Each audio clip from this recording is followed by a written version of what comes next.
ว่ะนางยังอยู่นี่อ่ะ ยังอ่ะ ซื้อไปใส่ ใส่สิกระโพด ใส่กระโปรง กระโพด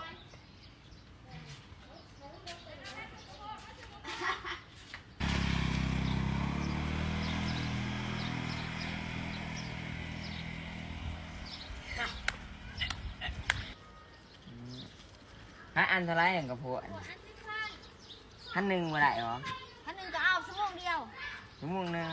ชั่วโมงเดียวพันหนึ่ง อันหนึ่งเอาตัวมันใหม่เด้อเอาตัวดำ มากินแตงโมแท้ลูกค้ามีมากมาย เกี่ยวเคยกินน้ำตี ๆบ่ ฮะแซ่บป่ะโอ้สมุนไพรใหญ่แท้กินน้ำนี่ตี หัว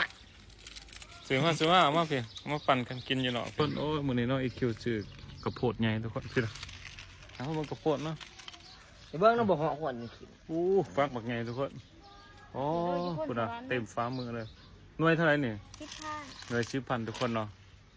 ซื้อกินก็อีคิวสั่งกับลูกชาย2คนอ่ะ เว้ย ไปเดินด้วย